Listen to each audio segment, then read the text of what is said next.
మన రక్షకుడైన యేసుక్రీస్తు నామములో అందరికీ వందనాలండి.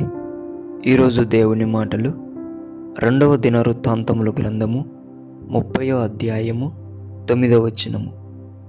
మీ దేవుడైన యెహోవా కరుణా కటాక్షములు గలవాడు గనుక మీరు ఆయన వైపు తిరిగిన యెడల ఆయన మీ యందు ప్రసన్నుడగును. ప్రియమైన దేవుని బిడ్డలారా, మన దేవుడు కరుణా కటాక్షము గలవాడు. దూరం అయిపోయినావా? ప్రార్థనకు, వాక్యముకు, దేవుని మందిరమునకు దూరం అయిపోయినావా? ఆయన దగ్గరికి రావాలని ఆశపడుతున్నావా? అయితే నీకు ఒక ఆలోచన ఉంది కదా, నన్ను కరుణిస్తాడా?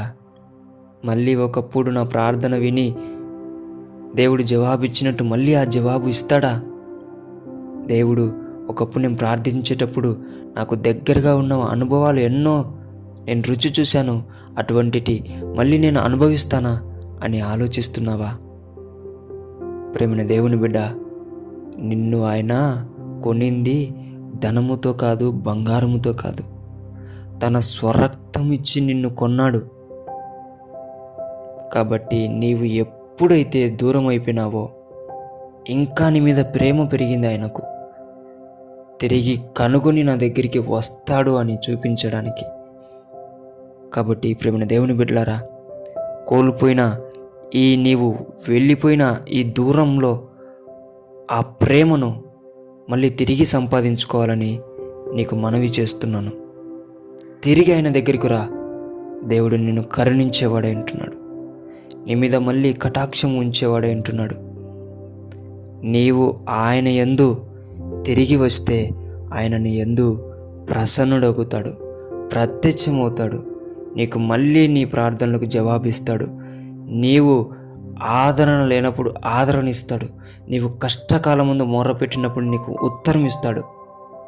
మళ్ళీ ఆయనతో అంటుకట్టబడి ఆయనలో జీవించాలని ఏ ఆలోచన పెట్టుకోకుండా వెంటనే తిరిగి ప్రార్థించి వాక్యంలో గడిపి ఆయనతో నీవు అంటుకట్టబడి దేవుణ్ణి మహిమపరచాలని దేవుని పెట్ట మనవి చేసుకుంటున్నాను. దేవుడి మాటలను నీ హృదయంలో 30 60 100 ఫలింపజేయునుగాక. ఆమెన్. ప్రార్థించుకుందాం. యేసయ్యా, మీకు వందనాలు నాయనా. నీ బిడ్డ ఎవరైతే వాక్యానికి, ప్రార్థనకు, మందిరమునకు దూరం అయిపోయి ఉంటున్నారో ప్రభువా, నీ బిడ్డలతో మాట్లాడినందుకే వందనాలు నాయనా. తండ్రి, వారు రావాలనుకుంటుంటే ఒక ఆలోచన అంటు పెడుతుంది ప్రభువా. ఆ ఆలోచనను కొట్టివేసి కరుణ కటాక్షము చూపగల దేవుడు అని నీవు వారిని దర్శించి వారిని తిరిగి నీవు సంపాదించమని యేసు నామములో ప్రార్థిస్తున్నాం తండ్రి. ఆమెన్.